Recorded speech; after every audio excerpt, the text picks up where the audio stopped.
What's up, everybody? This week I'm joined by Gregg Gregory as we sit down and talk about a movie that made everybody question their life decision whenever they went above 50 mile an hour.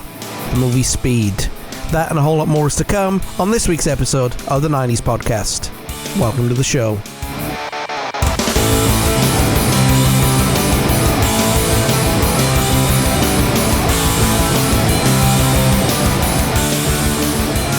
Hey, what's up, everybody? Welcome back to the 90s podcast right here in the Because of Me Network. Hope you're doing well this week, and I'm joined by Gregg Gregory. Greg, how are you, brother? Hey, man, doing good. It's good to be back. And after a couple of real heartwarming episodes, it's time to get back to the nitty-gritty of some 90s enjoyment and some 90s action. Yeah, I'd actually offer that this is partly sci-fi, but we'll get to that. We'll get to that, okay. You'll see. We're here to talk about the movie Speed, but before we go ahead and get started, go check out becausemaybepodcast.com, go check out Facebook, Instagram, and Twitter, and don't forget to check out all of our places where we're located. Those are in the description. So if you listen to this on Apple Podcasts and you like Spotify, we're on Spotify, and so on and so forth. All those links, like I said, are in our link tree in the description. Just go ahead and tap it or click it if you listen to it on computer, and you'll get there. So yes, indeed. Or don't the kids say smash it, smash the like button? Smash that like button and subscribe. Yeah. Hit the bell for notifications. Yeah. Please and thank you. I'm Right. a YouTuber. This is how I make my money. Thank you. Bye. No, I love everybody who does that, right? Because they're so desperate for new people to subscribe, right? And Right. they've got to do it in the least desperate way possible. Sure. To make it sound like they're not begging. They're like, "Oh, you'll be an absolute legend if you do this. I'll give you a shout out." It's like, Yeah, dude, no, yeah. you won't. I've seen the Aussie Man. I like him. He does like observational stuff for like he has like it's so many cuss words, but it's something like you effing failed or something. I can't remember what it's called, but yeah, it's pretty brutal. But he's actually the most kind that I've found about that. There's other ones where they like guilt you into it. It's like, oh, look at this pie chart. It says this many people percentage that watch my videos aren't subscribed. Oh, it's like, okay. You see a lot of Sorry, I mean, a lot of YouTube's designed for kids too, right? That are like, and if you know what 2 + 2 = 4 is, hit that subscribe button now. yeah, right. Have you ever breathed? Hit like and comment. Right? Yeah. So with that in mind, if you are on YouTube, we are on YouTube. Go ahead and smash the subscribe button for us as well. That has another connotation too. Yeah. Definitely. So that's kind of funny, really, because you don't want to do that to it. Definitely. Oh goodness me! So yeah, enough with the shenaniganery for the moment, because we've got a lot of shenanigans coming up here in a minute as we talk about one of the best action movies made in the 90s. That's not Bad Boys, and we're talking about Speed. Yeah, man, it was a really unique idea. Yes. And I think that it ended up possibly challenging other people to be creative. Yes. And because the action, like good cop, bad cop, like if you look back for the past from that exact point in 1994, if you look back 2 or 3 decades, there's probably 15 good cop, bad cop, buddy cop type action thrillers, like. So, I mean, this was kind of a breath of fresh air at the time, and I think it really fit well for the time that it came out. I think the best lethal cop buddy car chase movie that was out was Lethal Weapon, and I think after that there was nothing really. I mean, they went on to spoof it in National Lampoon's Loaded Weapon, which I think is still one of the funniest movies ever. I don't care what anybody says. I never saw that. I guess I can get another one. Every time we do this, I have to like write down a movie or a show or something. Yeah, it's awesome, man. Keeping my brain. It's got Samuel L. Jackson and Emilio Estevez in it as the characters that Bruce Willis and Danny Glover play. And if it's got Samuel L. Jackson, it's an immediate 5 stars for me, because it's Samuel L. Jackson. He's fantastic, absolutely. Yes. So I had Loaded Weapon, and then last week we were talking about the Dumb and Dumber. We were talking about the movie where they caught up with them. Yes. Yeah, I don't we don't really need to go over it right now, but it's on my list, so I'm gonna add that one right to it. Well, there's another one I want to mention here in a minute, so you might want to, if you haven't seen it, you might want to get your pen back out. But I'll have it ready. Speed was an action thriller written by Graham Yost, directed by Jan de Bont, and produced by Mark Gordon, released by 20th Century Fox. It came out on the 6th of... See, I've been here for 20 years, Neil, and I still British read the dates. It came out the 10th of June, 1994. Not June, the 6th. June 10th. Yeah. So just remember when it's American, you just start with the month. I know. If I moved to Europe, I would never be able to go the other way. So I commend you for even like having the wherewithal or like the understanding that you need to. Yeah. So it's been ingrained in your brain, obviously. So. 20 years learning something, 20 years unlearning it and learning something else. Exactly. Yeah. So, anyway, it came out the 10th of June, and on a $30 million budget, made $320 million in 1994 money. Wow. So, but it was a, as far as budgets go, it was a blockbuster. I mean, that's a massive, massive budget. If you adjust it for inflation, it'd probably be closer to 500 million. 500 million? 500 million profit? 500 million profit? Yeah, that's about right. So as far as what they spent too. So I mean, it's a ton of money now. Oh yeah, I mean, but they got their investment back on 30 million, definitely. Especially considering. Go ahead. No, go ahead. No, I was just gonna say, I wonder how much that was actor's salary, or just because there's a lot of explosions and stuff. Like a lot of them. Yes. Well, the thing is that because the actors weren't the studio's first choice, which we'll get to here in a minute, they probably was able to command a lower fee. So it probably had to just be the massive amount of stunts and pyrotechnics, and they needed like a whole fleet of cars and probably multiple buses. Yeah. So I'm sure that's just the stunt coordination and the crews and the safety, pyrotechnic people, firefighters. They probably had to have, I'm sure most of it probably went just to that. So wow, yeah, that's a crazy budget. Probably trying to take a playbook from Michael Bay and Jerry Bruckheimer. Yeah, there you go. Well, I'm not one of the guys that hugely follows directors and producers and stuff like that, but this director producer combination doesn't leap out at me in any way. So I mean, to me, that tells me that they just had overall chemistry, like they had the right people in the right places and made a good product. Definitely. Well, Graham Yost was looking to make a new movie, looking for a new idea, and his father mentioned a movie starring Jon Voight called Runaway Train.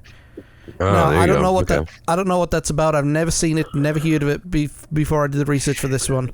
And he came up with the idea of planting a bomb on a bus, and the bomb would go off if the bus went over 20 mile an hour, and have the bus drive around Dodger Stadium in New York.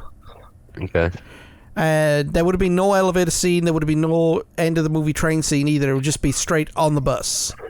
Which, 2 hours set on a bus might not have been a good thing. There wouldn't have been nearly enough action. But there's a movie that I like called The Taking of Pelham 123 that was released in 1974.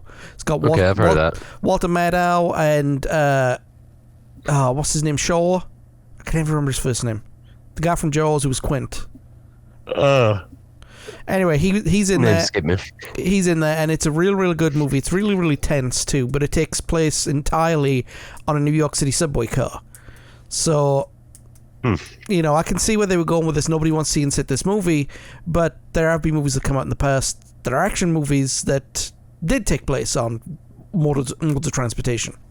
Well, I remember like I know this is after this, but like, what was that Colin Farrell movie that was like entirely in a phone booth? Yes. Like, imaginatively called Phone Booth. Yeah. I was like, I wonder what it's gonna be about. Now, kids, a phone booth is where they used to have a payphone. What's that? Elder John? Right. Enlighten us. Some kids don't even know what a landline is. Never mind a payphone. Which makes me feel old. Or the floppy disk drive. Yeah. That's a funny one. Somebody 3D printed the save button. No, that's a disk drive. and they think you're kidding.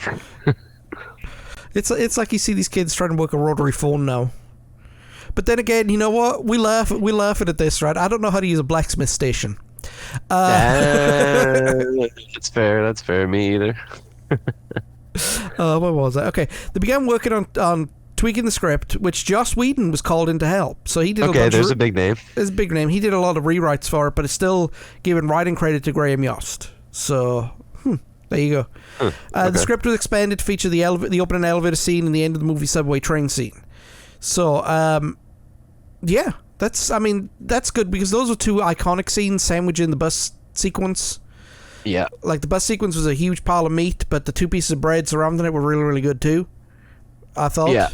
It kind of moved it into it, and like it gave you a really solid A and B story. Yes. Because you had what was happening in the bus, and then you had all the behind the scenes, like the various, without going too far ahead, all the various places they went. So it was centered around that, but they still had a little bit of relief here and there, setting wise. Yes. And that created some exposition. It created a little suspense too, I would offer. Oh yeah. Because you know that situation is actively happening, and we're not watching it. Like, what if something, just waiting for the other shoe to drop. So, yeah, I don't think this would have been successful if they'd have kept the original blueprint. If they were going to do, I don't know if that would have.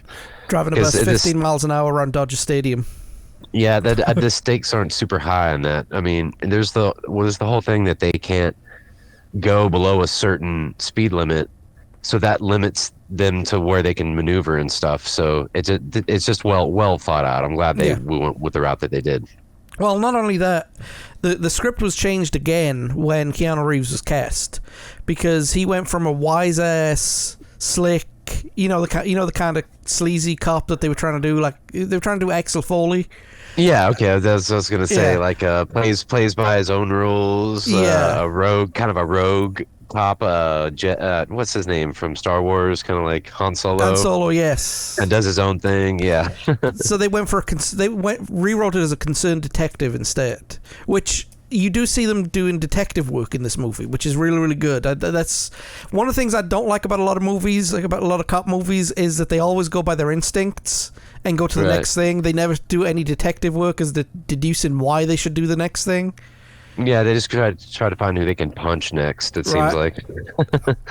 Yeah, totally. But so Keanu Reeves and Sandra Bullock, who were the two main characters in this movie, weren't the studio's first choice. Yeah, that's crazy to me. And they're so perfectly suited for both of those roles. I thought they did a great job. I think maybe somebody else could have too, but man, they just did a great job. Well, you had Billy Baldwin, Tom Cruise, Wesley Snipes, and Woody Harrelson. I don't think Woody Harrelson would have done a good job. I think he's more suited to comedy. Yeah, I've always said that. I think I don't know. Maybe Tom Cruise, maybe Wesley Snipes, but I don't know. Even though they shifted the script around to fit Keanu, it's just hard to imagine. It's such an iconic role. It's just still hard to imagine anybody else there. Right, and Wesley Snipes had just come off Demolition Man, too. Yeah, I mean that's a big name. Those are all big names at the time. I forgot to mention Tom Hanks too, but Tom Hanks was busy doing Forrest Gump. Yeah, so that's the outlier. Yeah, it absolutely took the words out of my mouth. Like, that's, you know what it is? That's like, I feel like every project or every idea is like, hey, this thing's got a ceiling somewhere. Let's see where it is. Yeah. Tom Hanks is your ceiling here, because that's so far out in left field that it's gone up and created a ceiling. So I'm just trying to imagine Tom Hanks like under a moving bus trying to, like, I mean, just can't see it. I don't. Okay, like I don't get it. I don't see it. Don't get me started on Forrest Gump. I've been doing research for it for the season finale, and and I got angry doing it. I mean, I got really, really mad. So wow, that's gonna be one to listen to. That's a fair bit away, but believe me when I say this, I'm not a fan of Forrest. Okay. So wow, we leave it at that. He's like the Zach Morris of back then. Kind of, it's more the writing of everything. Gotcha. Okay. So, Well, I can't wait to hear that pod then. yes. Then Annie, who was Sandra Bullock's character, was going to be either Halle Berry, Ellen DeGeneres, or Anne Hesh. Now, Ellen was a comedy actor at that point. She was, yeah. Uh, uh, I'm just trying to, just her, the way she delivers. I'm just trying to imagine. It's like, oh, it's a bomb. There's a bomb. Yeah, a bomb. On? Yeah. Like, I don't know if that would. Imagine putting Ellen with Dave Chappelle. Yeah. Yeah, like wow, that's crazy. But honestly, that's top to bottom, that's actually a pretty fair little group selection of people. Yeah, that's pretty. That's like A and B list, top to bottom, right there. And they plumped for Keanu Reeves, who was best known for that time for Bill and Ted. Bill and Ted, and but the action movie that he did was Point Break. Oh yeah, it was a surfing. It was him and Swayze, right? Yes. Yeah, rest in peace, man. And then you had Sandra Bullock, who's famous for, as we mentioned, Demolition Man. Yeah, with Wesley Snipes, right? Yes, and I love Demolition Man, and believe me, I want to cover it at some point. Yeah, I've seen it. I need to rewatch it. I don't really remember much of it. I think I watched it on the road when I was exhausted. One of the guys in there one of the cops in there is wasted. It's the bad guy from Shawshank, and I can never remember the actor's name. The warden from it. He's in a whole bunch of movies, but he's one of those guys in a whole bunch of movies, but you don't know his name. Another character actor, yes. Yeah, Chris Elliott. Chris Elliott, yes. One of those people, you know his face and you're familiar with his work, but like gun to your head, you may not be able to pull his head name out of your, yeah, whatever. No, well, this movie, right, stars Keanu Reeves as Officer Jack Traven, Dennis Hopper as Howard Payne, who was the first choice and only choice to play the bad guy, which he is definitely a consummate evil actor. He's totally like nobody else can.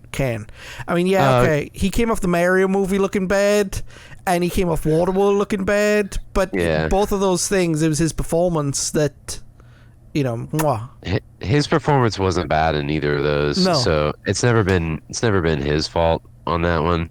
I would offer he's like the dude from was that Anthony Hopkins? Yeah. Just that whole, like, he's so creepy, like he literally scares other actors. Like, I was reading stuff about that, like other people will talk to him and he'll slip into his Hannibal thing like that, yes. And they'll just be like, oh man, it's so creepy, I'm literally shaking over here. He's one of those people. He's really had that creepy bad guy thing down. Sir Anthony did that to Jim Carrey.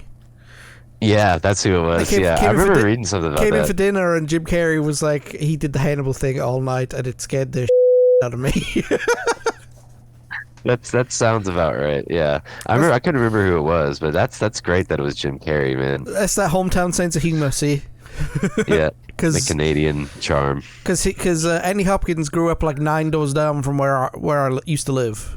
Really? So, yes. Oh, okay. Same hometown. Oh, I thought you were talking about Canada, where Jim Carrey's from there for a second. Jim Carrey's Canadian comedy is, I mean, he always pulls some of the great Canadian comedy artists with him, as we mentioned during the Dumb and Dumber episode. And talking of Dumb and Dumber, Jeff Daniels is in this movie playing another guy called Harry. Yeah. Playing another guy called Harry. And so this came out 6 months before Dumb and Dumber did. So yes. So they were probably finishing up Dumb and Dumber-ish when this came out in the theaters.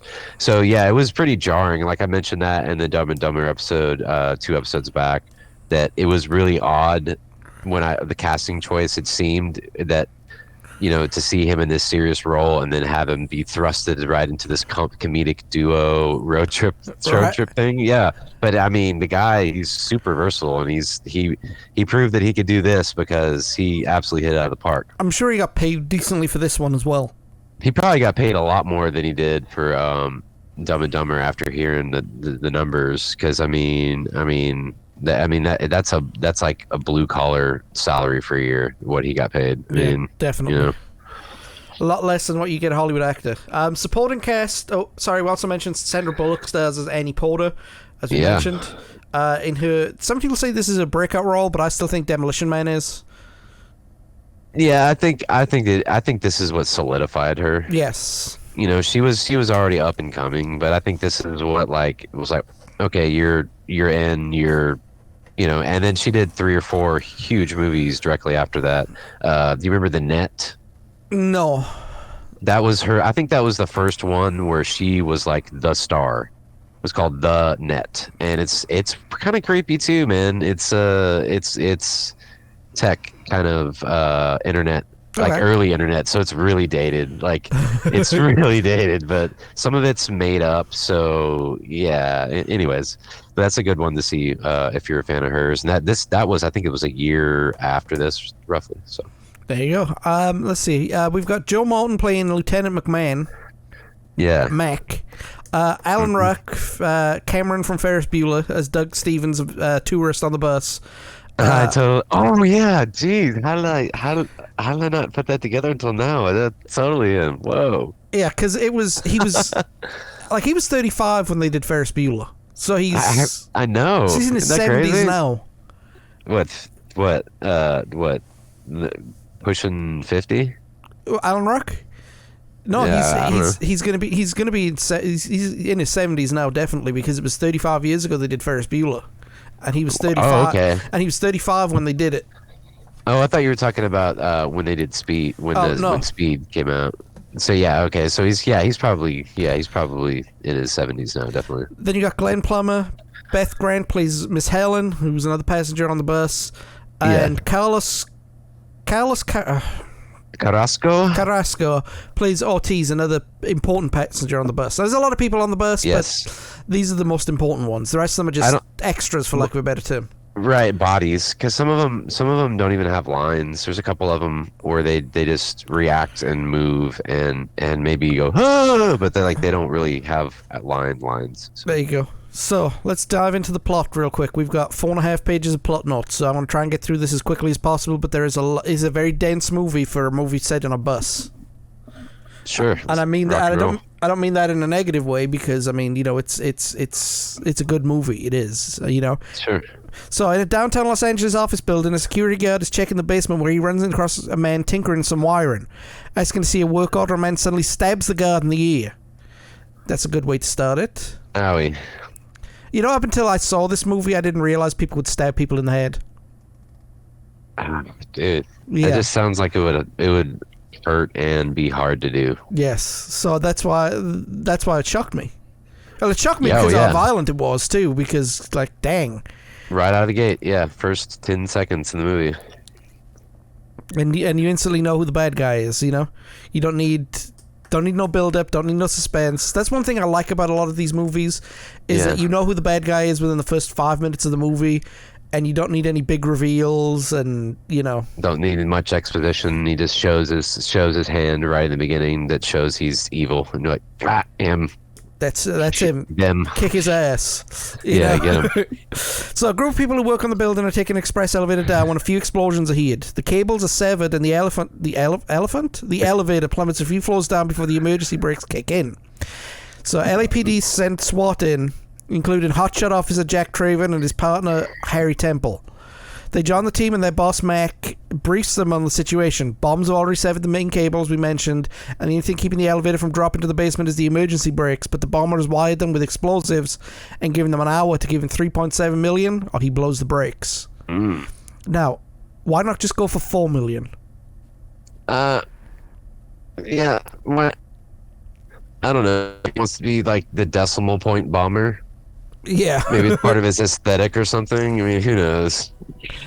Because I mentioned Pelham 123. They wanted $1 million. Just $1 Nice million. even chunk. Yeah. Then go in for these extra couple of $100,000. Yeah. I mean, he could be a and start adding like pennies and dollars and hundreds of thousands. You know what I mean? Like making it pay $3,775,463.25. I want you to pay me pi to the 10th power. There you go. What? That's not possible, sir. No rounding. So Jack and Harry use the building access panels to examine the bomb. Harry's the SWAT team bomb expert, says he doesn't look familiar, but the bomber is definitely a pro. While they wait, Harry quizzes Jack. Jack is in an airport when he sees a woman taken as hostage. The kidnapper is almost to the plane. What do? Well, you shoot the hostage, right? That right there reminded me never to be in a hostage situation with Keanu Reeves. Right? Yeah, for sure. Yeah. But, yeah, I'm suing him, definitely. It's intentionally shot. He premeditated, man. I got it on tape. Right. Well, Jack suddenly comes with an idea to use a window cleaner's crane on the roof as a way to hopefully get the passengers off the rigged car. However, the bomber has bugged the express elevator and is listening to everything the pair are saying and doing. Suspecting something is up, he blows the emergency brakes and the elevator begins to plummet. Uh-oh. The crane cable stops the elevator for a short time between two floors, where Harry and Jack manage to get the passengers unloaded before the crane pulls free of its base as the elevator plummets to the bottom. Harry noticed the explosion happened 3 minutes earlier than the time limit given. Jack suggests that the bomber is nearby, while Harry tells him the bomber could have set off the charges from miles away. But Harry suggests the bomber will want to stay mobile. With the main elevators having been shut down, Jack deduces that the bomber must be aboard a freight elevator. See detective work. Yeah, actual deduction and reasoning and stuff like that, and then actually talking to another person and sharing their professional opinions and perspectives, and then coming to a decision. Yeah, real detective work. Bravo. Yeah. And not only that, they both give the look freight elevators, and they look at each other, and it's like, uh-oh. You know? That's because they realize that's got to be it. Yeah. So, Harry and Jack soon find the freight elevator and they try to get him, but he's also bugged the outside of the freight car and hears them coming. The bomber starts shooting them with the shotgun. Harry drops into the elevator car. He uses the control device wired to the control panel to raise the car to the top of the building, forcing Jack to jump into the elevator car before he's squashed by the roof. The bomber is about to shoot Jack square in the face with a shotgun, but he's out of ammo. Wow. Stroke of luck there, yeah. Yes. Especially with the shotgun, too. Yeah, you can't just get wheeled into the hospital and get stitched up for that one. No. There's a movie called Wild at Heart with Nicolas Cage in it, and they show a dude getting his head shot with a shotgun. Oh, that's never left me. Even though it was visual effects, it still never left me the damage that was done. Yeah. There's a couple of them out there that were kind of jarring and very memorable. Definitely. Yeah, I know that feeling. Well, the bomber quickly shows that he's wired himself with explosive and holds Harry hostage before Jack can get a clean shot of him. He uses the device to try and trick Harry and Jack's team into thinking they're getting off on a different floor, but they arrive at the parking level instead. The bomber attempts to take Harry with him to use the building's parking garage. But Jack, guess what he does? He shoots the hostage. Yep. Smart move. Yep. So Harry can't go any further, the bomber drops him and makes a dash for the door, and explosives go off, knocking him back. So that's a good start. That's a good start to the movie right there. Yeah, lots of action straight out of the gate, and there's no real exposition.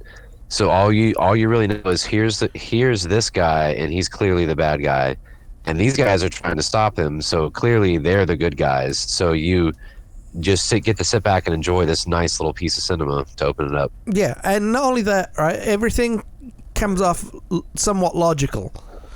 Fanciful, maybe, but there's logic to everything that everybody does in this whole thing. It's based around regular detective / police work, like what they would have probably done in that situation for the most part. So yeah, so it's except maybe shooting the hostage. Yeah, well, I mean, maybe not that, but I mean, as far as the deduction and the reasoning and stuff like that, and knowing, kind of understanding who they were dealing with, they knew he was a pro, so they knew that he was gonna try various methods and stuff like that. So yeah. Well, sometime afterwards, there's a commendation ceremony is held in which Jack and Harry are congratulated for their services and are given medals of their valor for saving the hostages and stopping the bomber. Harry is promoted to detective and put on desk duty until his injured leg heals. The pair go to a bar where their colleagues celebrate the victory, but Harry tells Jack to be more cautious in his work because his recklessness could get him killed. It's a little ironic foreshadowing. Next day, Jack stops into a small coffee shop to get some coffee. As he goes up to his car, a bus is pulled away, explodes, and bursts into flames. Payphone nearby rings, and Jack is surprised to hear the bomber's voice on the line.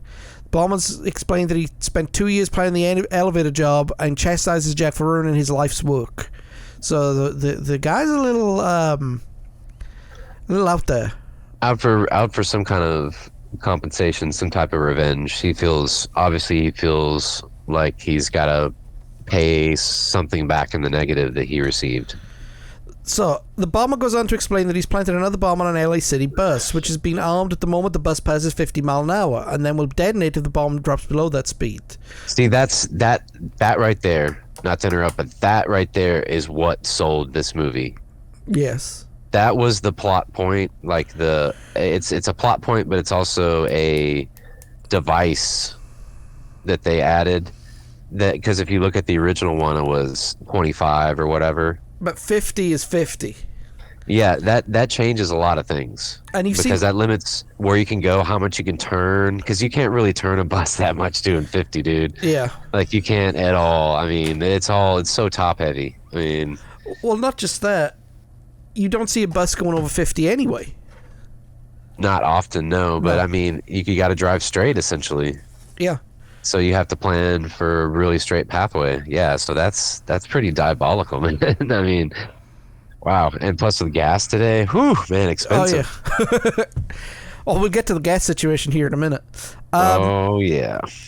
But the bomber explains that if any passengers are removed from the bus, he will blow the bus up and demands a ransom of $3.7 million, the same amount he made in the elevator kidnapping. So you know it's the same guy. He must owe a guy 3.7 mil.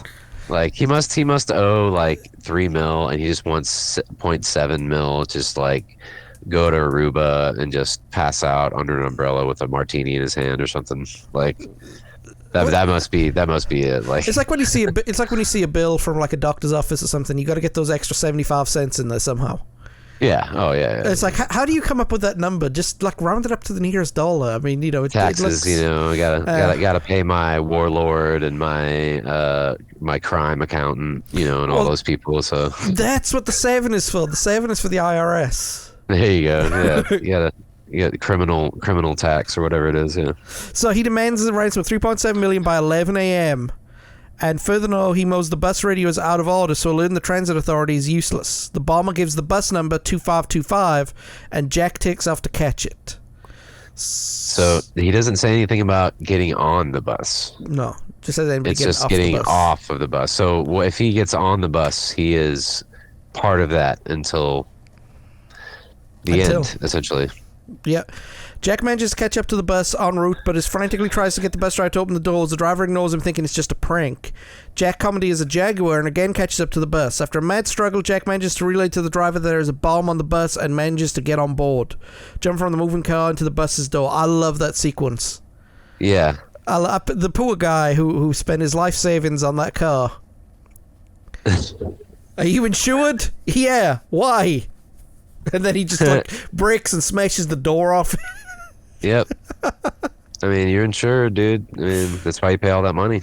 Oh, commandeering is covered under something different by I think it's either local or state. There's some kind of like allowance or protection for you or some kind of thing like that. So, like a good neighbor, State Farm has to be there in that situation.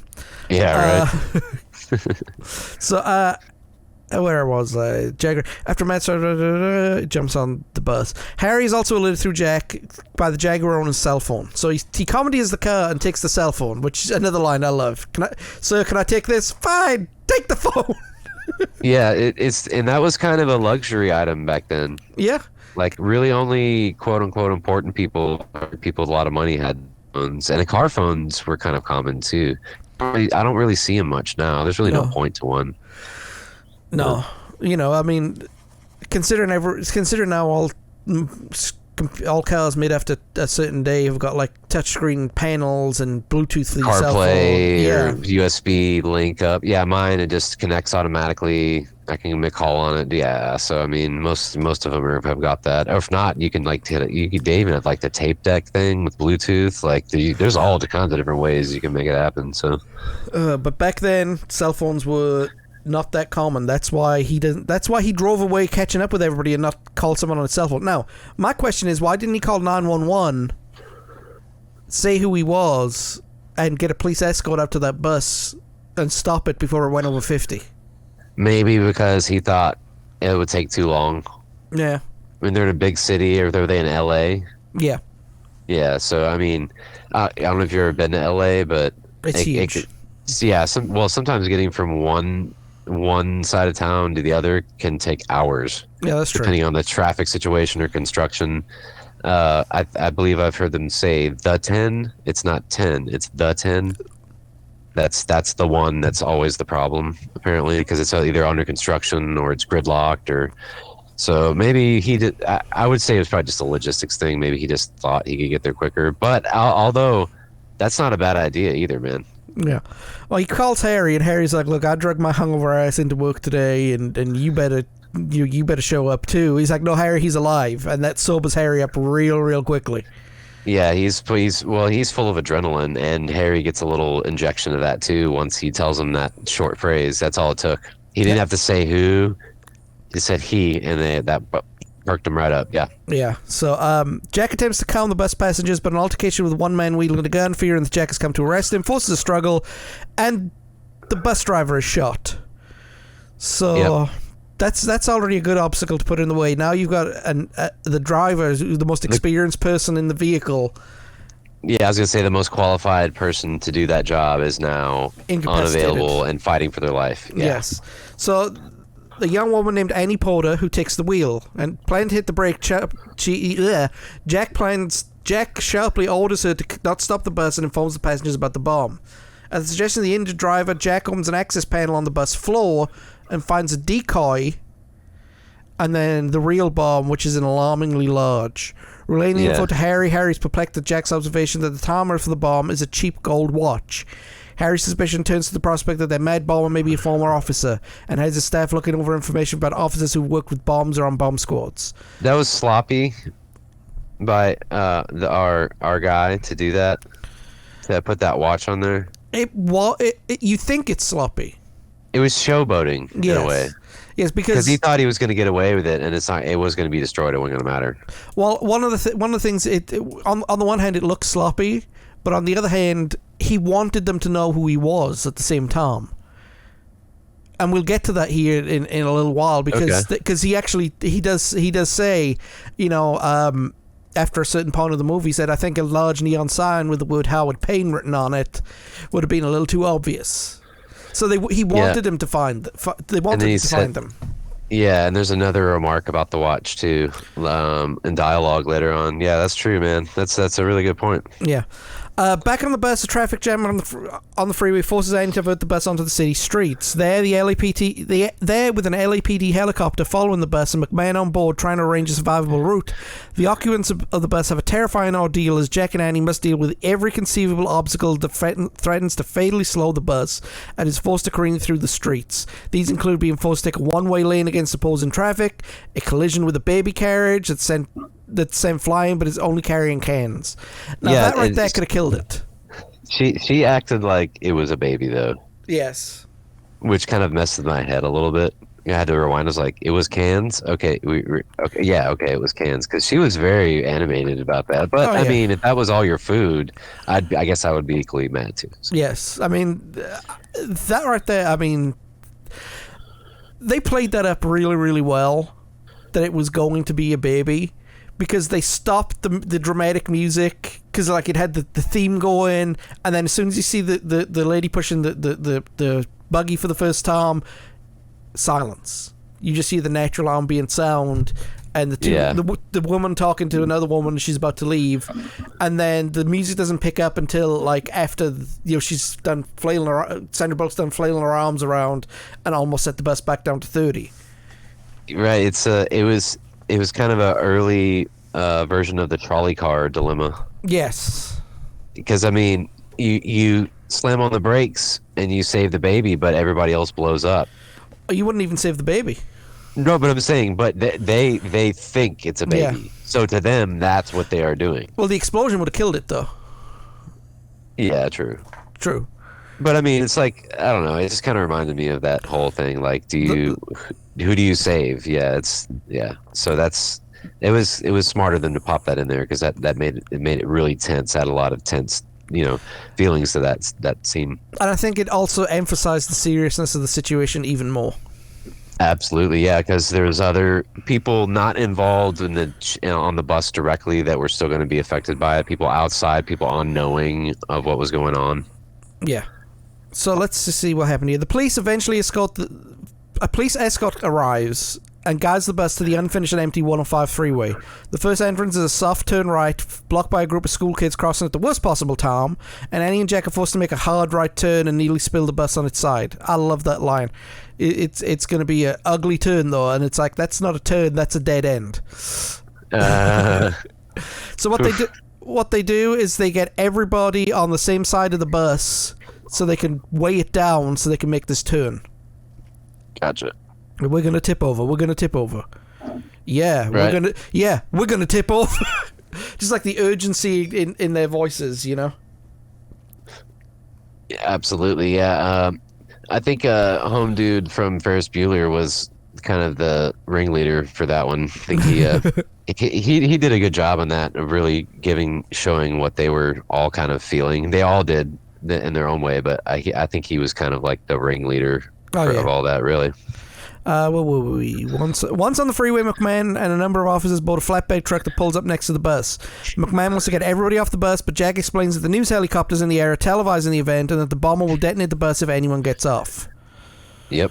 So, he said, don't take anyone off the bus. And the press, being the press and the news media, let's go follow this bus. Yeah, post OJ. Every reality TV, it's like, oh, something's happening. Get every helicopter in the world. This was pre-OJ. Okay, well, because OJ didn't happen till '95, right? I think. Yeah, you're right. You're right about that. But anyways, we were always hungry for like live events in the '90s, because the news was still big, live TV was still big, because we really didn't have big internet, so there was no like, live on Facebook or anything like that. This wasn't trending on Twitter. Yeah, exactly. So if anything was happening that was cool or like noteworthy, it would happen and we'd see it on the news. Nice. They'd cut into everybody. They're making me miss Mario, Oh yeah, they'd interrupt anything and just tell you some stuff. It's like, whoa, okay. Do we really have to interrupt the end of Power Rangers for that one? Okay. Oh, they're bringing Power Rangers back. Only bringing 4 of them back for some reason. Okay. But and it's like the original cast for the American version. Oh, okay, cool. So they're all in their 40s now, and they're all paying mortgages, and like need backiotomies and stuff. What do you mean your knees are broken? Jackson receives a call from the bomber in regards to what's being seen on the television. He manages to get the bomber to agree to let the wounded bus driver off, although the bomber tells Jack that the wildcat behind the wheel best not slow down. The driver is taken off successfully, however, a passenger named Helen gets edgy and attempts to get off the bus herself. As she stands over the entranceway stairs, the bomber sets off a smaller charge to destroy the platform, and Helen falls under the wheels and is crushed. That right there, I thought that was the explosion when I first saw it. I mean, it was within the confines of the rules that he set forth in the beginning. I mean, he said that was it if anybody got off. So yeah, I was right there with you. First watch, I was like, what? They killed off the main character? Yeah, this quickly. What is this, burn after reading? Yeah.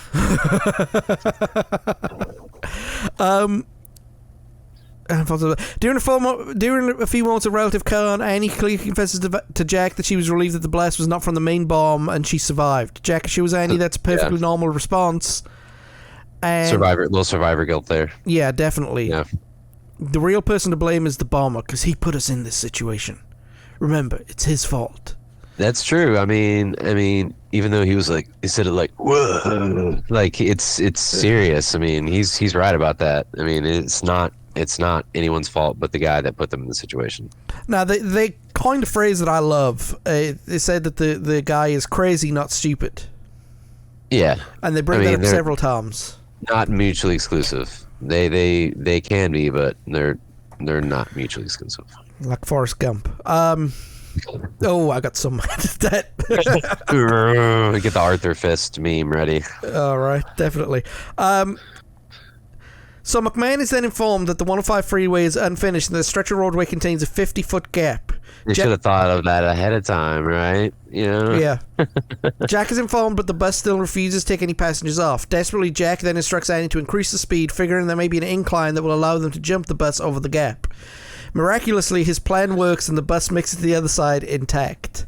Miraculously is the key phrase there. Like, by the hair on their chinny chins, defying all logic and physics and general understanding of something going through the air with that kind of mass, the kind of velocity that it would actually have to have, and then the amount of force coming down with that kind of mass going in that speed. Yeah, it'd have been totally fine. The only thing that was missing was a wooden ramp for them to jump off of. I mean, just add in a flip and put some sharks under them. I mean, Ring of Fire. I mean, it's no, it was bus. Yeah, right. It was really well shot, but yeah, there's some. When I was rewatching it, like, there's a shot where it looks like it gets lifted up in the air, like it gets zhushed up somehow, and yeah, just that thing. I mean, they can't see us, but like literally that gap, like, and that bus would have just been like hot dog style, just like whoa, whoa. That would have been it, man. So yeah, miraculously is the phrase there, dude. Like, Jesus Christ himself must have picked them up and carried them over that thing. Like, that was incredible. Jesus, take the wheel. No, the steer literally. Wheel. The steer wheel, not that wheel. Once over, Jack finds an off-ramp that leads to LAX. Annie takes it and enters through an airport exit, running over a pair of spikes that blow a few of the tires. Jack's plans to keep the news helicopter's camera from following them because the airport is restricted airspace. Smart move. Yep, that takes the media and extra eyes that obviously this guy is going to be using to his advantage, because I mean, it's all there and accessible, right? So yeah, it's very smart. And not only that, the long runways that are not being used give them enough space so they can just keep circling. But yeah, because 50 miles an hour is very slow for a plane. Yes. So they have most airports are designed. They have gentle and curves that are designed to go like 50 to 75 miles an hour. So yeah, that's the perfect plan. Yes. So now, as long as there's not a huge freaking gap somewhere, right? That's actually, they say that in the movie. They say he's taking him to the airport. Well, let's hope the runway's built. Yeah, I know, right? Exactly. That'd have been funny if they got there's like, again. Oh, goodness me. Lieutenant McMahon shows up at the airport with some more cops, and Jack convinces the bomber to let him disembark to negotiate the ransom, which the bomber initially doesn't want to do, but Jack getting on the bus and getting off again is within the rules. No one from the original bus got off. So Jack. So yeah, I agree with that, and I think it was probably in the bomber's best interest to allow that too, if he wanted to actually get the wheels turning on his payment. Yep. So there you go.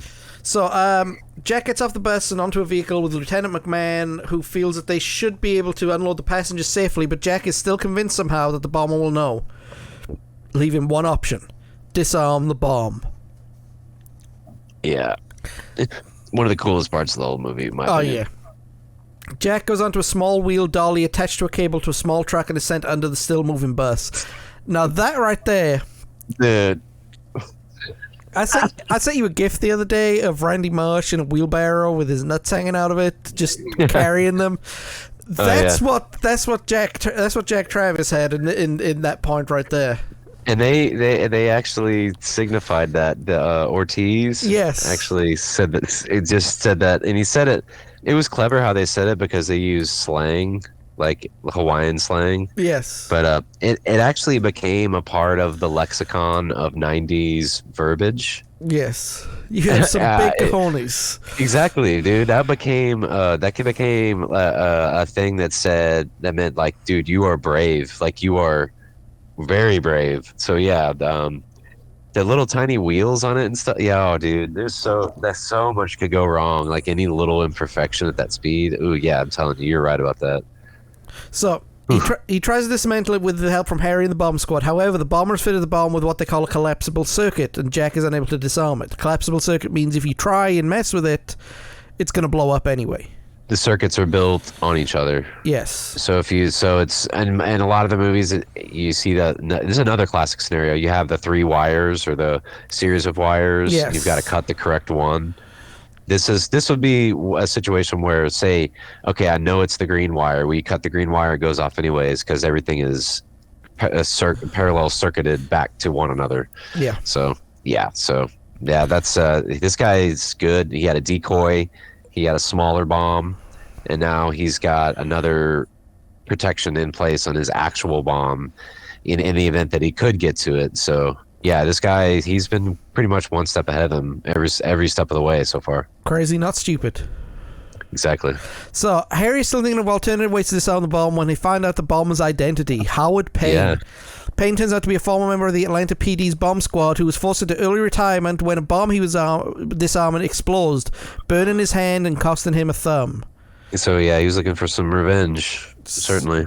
So Harry and his associates run off to apprehend Howard. However, Jack comes close to death when the cable towing the dollies on gives way and he's almost run over by the bus. Jack clings to the undercarriage of the bus and accidentally punctures the fuel tank with a screwdriver. Uh-oh. We've got a problem now. Yeah, now we got a leak that's not going to help anything. And a gas guzzler at that, too. Oh, yeah. The passengers on the bus help Jack through an access panel on the bus's floor and he survives. With leaking fuel, Jack calls for a fueling vehicle and the bus to be refueled. Meanwhile, Harry and some other members of the LAPD SWAT team that weren't at the airport have staked at Howard Payne's house. They soon find that he's not there and that he's booby-trapped the house with explosives that trigger upon entry. Kills everybody inside, including Harry. Yeah, this guy is not messing around. Like I said just some seconds ago, like he's covering all his bases. He's thinking he knows, obviously because he was in the bomb squad, he's got police training, and he's got specialized training with weapons and bombs and stuff like that. And he's putting all of these things, all these knowledge and skills, all to use. It's literally, he was talking about a lifetime of work. 2 years planning something's only 2 years, but I get what he's saying now. Like a lifetime, like he's been studying this stuff and doing this stuff his entire life. Yeah. So that totally makes sense. He's not messing around at all. Totally. No. As the bomb goes off, Payne calls Jack and gloats over Harry's death and saying it was his old watch that helped Harry identify him. Payne gives Jack instructions to deliver the 3.7 million ransom to a garbage can at Pershing Street downtown, mentioning that everyone on the bus will die if he doesn't get his money. Again referring to Annie as a wildcat. Another tell. It's like almost he was showboating, man. I really, you know what I mean? Kind of like how like serial killers are known to take like mementos. Yes. To like keep little things. It's almost like a version of that. Like he's holding the ball up in the air as he runs in for a touchdown. And he's shaking his hips and dancing. You know what I mean? Because he knows he's going in there clean. He's got a He's doing that thing. Doing a wheelie. Wah, that. He's doing the thing, putting a hand on the kid's head while the kid's swinging for him, and he can't touch this. Yeah. Yeah. So Jack has a meltdown over Harry's death and is unsure what to do next, accepting that Payne might win. Then he notices that the sweatshirt Annie's been wearing contains the logo for the University of Arizona Wildcats. Yeah, I love that. I love that reference because that was where I grew up, and I used to go to their hockey games and football and basketball games all the time. So U of A, what's up? That's all well and good. Thing is, the logo, you can't see it. The logo is like this big, though. Yeah. How could he see a black logo that's less than 2 inches thing on a grey shirt when, as we find out, the equipment that he's using to spy on the bus, which he is doing, is black and white? Well, that's where the science fiction portion of this movie kicks in. Because, I mean, if you break down the camera and all the CCTV, the feed, all the elements that are present there, none of that was possible back then. No. It wasn't possible. You could not have a roaming CCTV connection in a city as huge as Los Angeles without some type of like TV broadcasting equipment. I mean, you would need a whole nother section of the bus to be able to. Yeah. There's no like getting a little thing and popping it up there discreetly and then hooking it up to internet. I mean, that wasn't a thing. Like, it's just so it didn't bother me so much as a kid. I was like part of the movie, the suspension of disbelief. But now I'm like, that's just totally not feasible. So it did have a limitation. It couldn't record audio. So. But it could stream, like it could stream like I mean video from a moving vehicle. Yeah. And Los Angeles County, which has 8 million people, it's like 350 square. I don't know what it is. It's huge. It's this huge chunk of land. Nah, man. He didn't have the money or the technology. Or was there like a huge like satellite dish on top of the bus that we didn't see? I mean, like because duct tape on it. It would have to have a Swedish satellite dish on top of the bus to do any of that. It would have had to have like the broadcasting. You remember when they would go remote and they'd have those vans that have the big old they'd have to have one of those, dude. And it wouldn't even be perfect. You know, it would be really rough. So, anyways. But this proves to be the Achilles heel. Yeah, he showboated a little too hard, and somebody knocked the ball out of his hand right before he got to the end zone. Because Jack radios over to McMahon his plan. McMahon gets all the news companies nearby to stop taping, and Comedy is one to find the signal going to the bus camera. With everyone sitting still on the bus, the news team records them, gathering enough footage to run a loop long enough to fool Payne. However, Annie notices the fuel is almost empty. McMahon is forced to have the tape loop with only a minute of footage having been recorded. But if everybody's sitting still and just staring at that, staring ahead, that's enough. Because he wasn't like staring completely at the monitor the whole time. He was watching like 2 football games, in his lair with the Coca-Cola. He wasn't paying attention to the bus. Only when, the helicopters noticed there was a flatbed truck. Let's look at the bus. Oh, you can't do that. Let me call them. Yeah. So an airport bus is brought alongside 2525, and the bus is unloaded. However, the tires that have been punched on the bus went through the airport's exit and continues to lose their treads. Annie and Jack are unable to get off. Jack fixes the steering wheel with some rope on the gas pedal with a steel pipe, and the two escape under the bus on an access panel. Nope. Not buying it. Yeah, and his cojones doubled right there once again, and so did hers. I mean, I know it's figurative, but like women can be brave like that too. They deserve to have cojones as well. So Sandra Bullock's character gets cojones there. There you go. The bus drives away off before heading straight into an empty cargo plane. As the speed drops to 50 miles an hour, the bus crashes into the plane and it explodes. Boom. Can you imagine the cost the LAPD would have to pay to replace a FedEx plane? Oh yeah, I mean those planes are millions and millions of dollars. Those big ones. It's like $4 million a plane. Yeah, it's something ridiculous like that. I think that's stripped down too. That's not even branded or equipped or anything like that. There you go.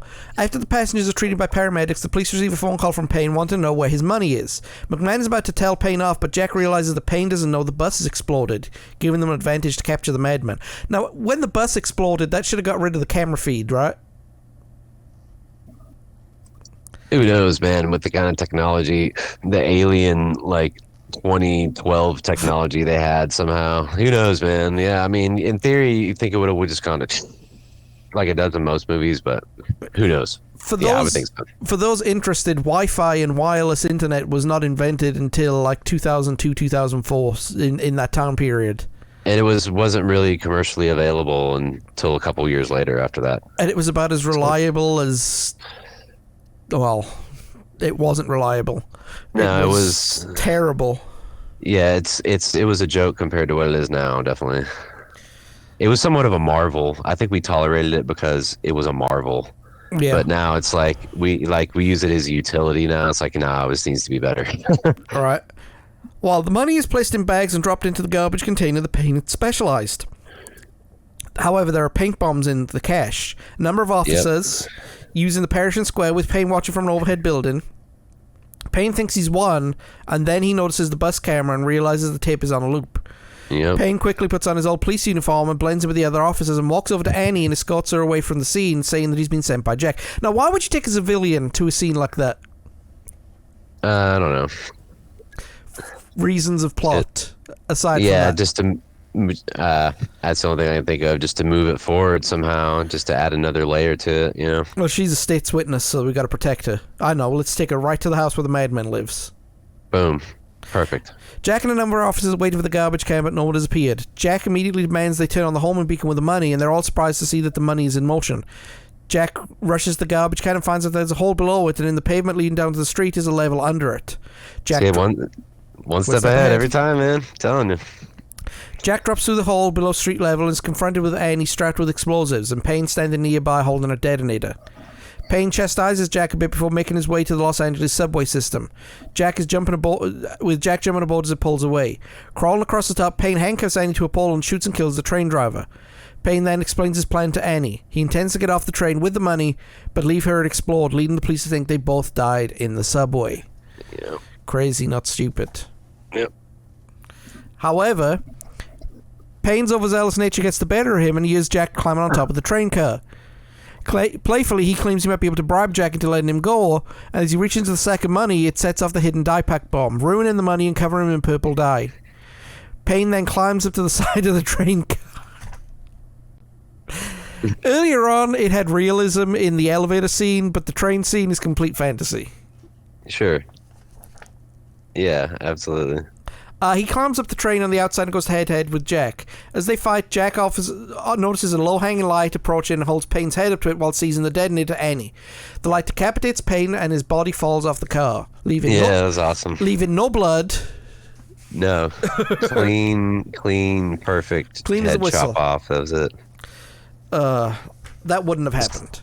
No, it was still like, I don't wish anyone death, but just like in the whole scheme of things, like that was just kind of a satisfying moment after all the carnage he'd caused to all these people and whatnot, and all the destruction. Goodness me. Then Jack enters the train car and manages to get the explosives off Annie. However, he does not have the key to unlock the handcuffs, and when Payne shot the train driver, some stray bullets hit the control panel, rendering the brakes inoperable. A rail map shows Jack there's a sharp curve ahead. He speeds up the train with the intention of derailing it, and the plan works as Annie's freed from the bar. The train barrels out of an incomplete stretch of track right in front of the Chinese Theatre in Hollywood. It sits and lands on its side and comes to the halt. None of the workers on the subway tunnel are hurt, and Annie and Jack are both alive, and they kiss. Aww. Now it's a love story. Now it's a love story. A number of tourists and others whom the train has stopped for come over to look at the strange spectacle, and that is Speed.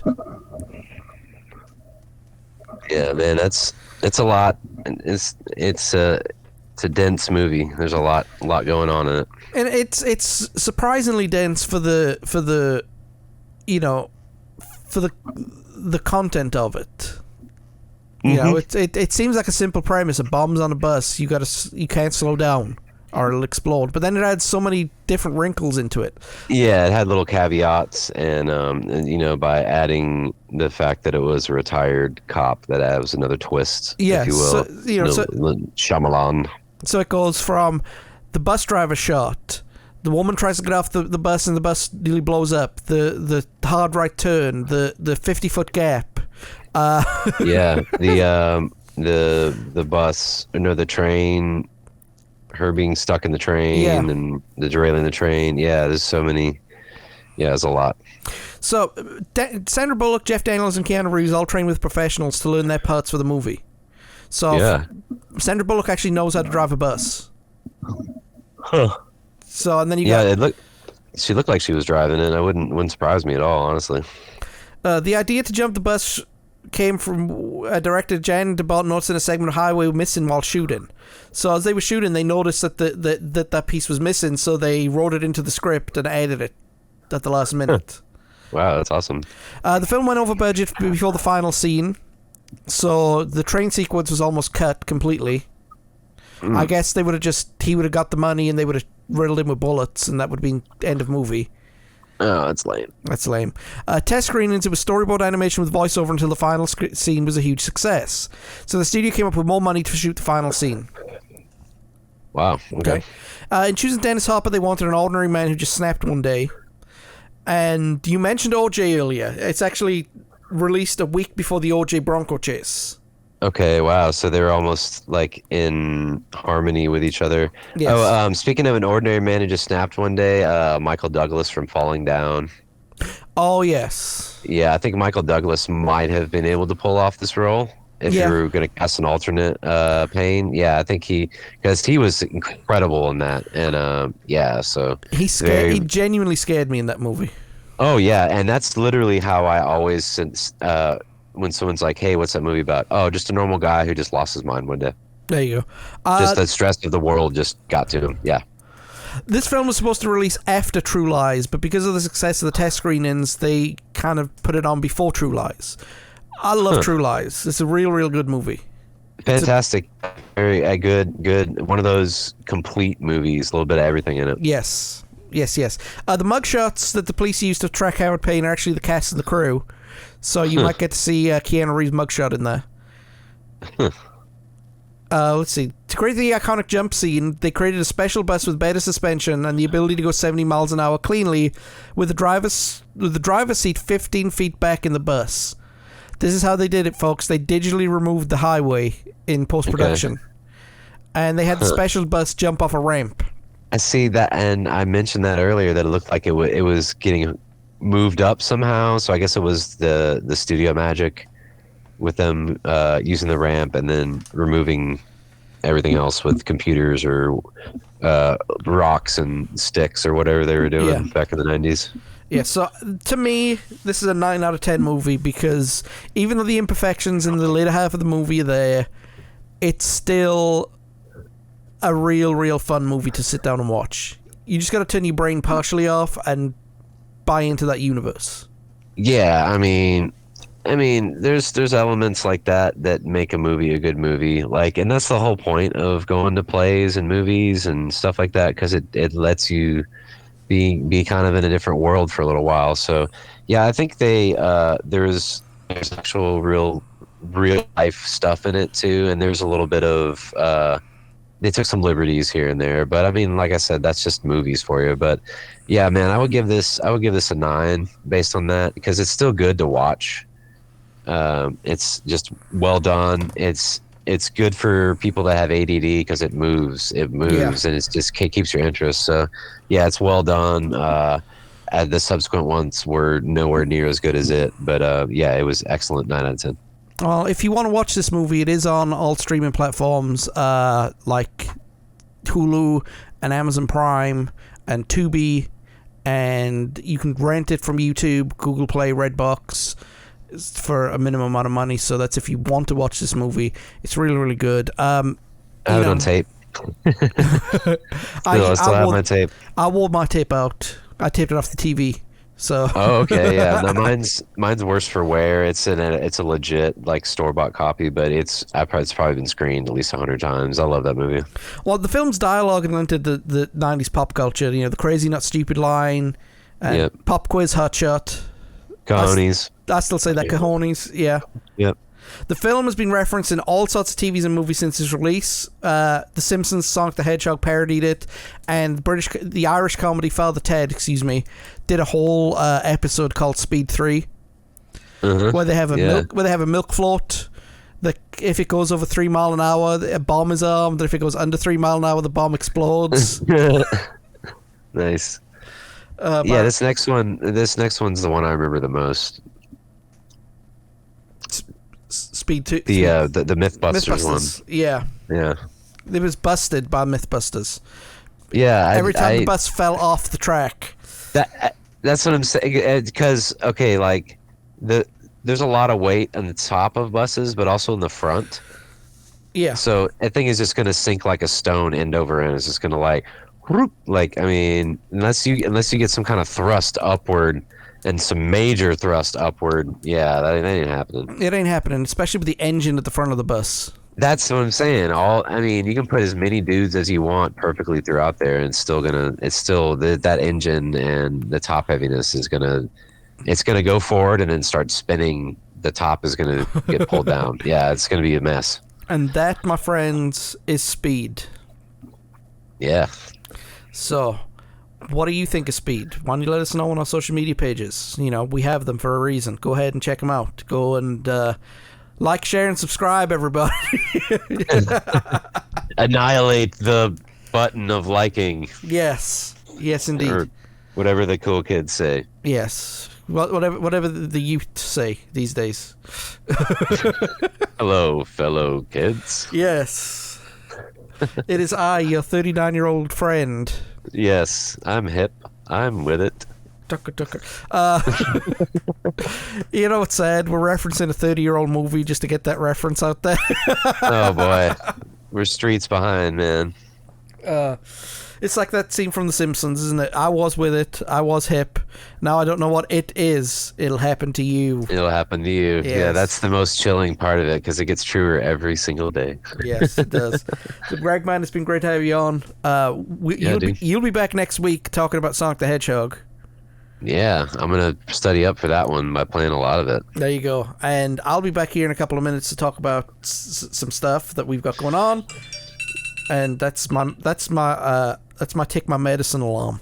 So Boom. Speaking of being young and vibrant, right? Yeah. So we're gonna get off here. I'll be back in a couple of minutes. Greg will be back next week, and we'll see you soon. Peace.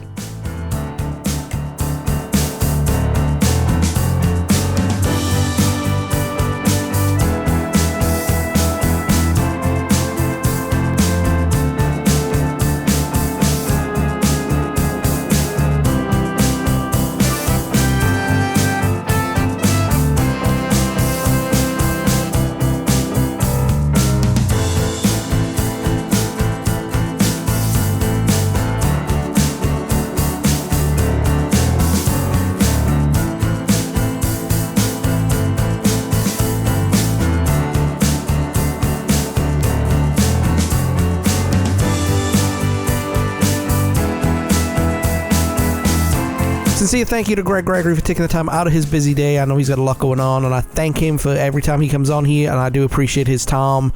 And yeah, it was good to have him on as we talked about speed.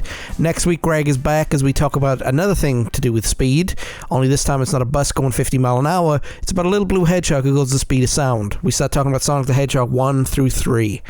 It's going to be it's a fun episode. We spend a lot of time talking about music in there, which is really, really good. I love music. Music makes the world go round. Also, talking of video games and classic ones, we continue our playthrough of Paper Mario the 1000-Year Door over on our Twitch channel. That's twitch.tv/adadstreamer. It's twitch.tv/adadstreamer, okay? So, I want to get some more traffic over there. I appreciate everybody who's taking the time to watch it. We've gotten some good feedback, and I enjoy playing the game, and I enjoy spending time with you guys. It's the only thing I don't like is the cutscenes in between, where you've got to do the thing with Peach and you've got to do the thing with Bowser. Yeah, that really, really annoys me that you have to do something like that in the middle of a game. So, anyway, it's part and parcel. It's part and parcel of the game. It's a palate cleanser, if you will. But yeah, that's what we've got going on. So we've got Greg next week with Sonic 2 and Paper Mario the 1000-Year Door. We still haven't decided on what we're doing about the 90s gamer yet, but I'll have an announcement on that one before this season of the 90s podcast is out, and I should have a new game available pretty soon, okay? And that is it. I really don't have anything to talk about, except the fact that you can find us in our archives at becausemaybepodcast.com. Go check out Facebook, Instagram, and Twitter for all the latest news and what's happenings. And don't forget to check out Apple Podcasts, Google Podcasts, Podchaser, Pandora, YouTube, Spotify, iHeartRadio, Stitcher Radio, TuneIn, Podbean, or Amazon Music. That's where you'll find this podcast, amongst the other podcasts that we do, especially if you listen to this on something that is not your regular podcast listen to. You know, just for example, you're browsing across Spotify one day and you come across us, but you usually get your podcast from Apple, you know, etc., etc. That's why I announce it everywhere that we're at, just so people are in the clear as to what we do. And that is it. I'm going to go ahead and rest my voice because it's starting to get a little scratchy. But hope everybody takes it easy and has a good week. Have the week they deserve. If it's fun, great. If it's not fun, I'm sorry. I don't know what I'm talking about. I'm rambling again. That's okay, though, because I know the magic words to end the episode now. I just don't know how to get there without rambling. So, yeah, that's me. So, take it easy, everybody. Have a good week. Bye.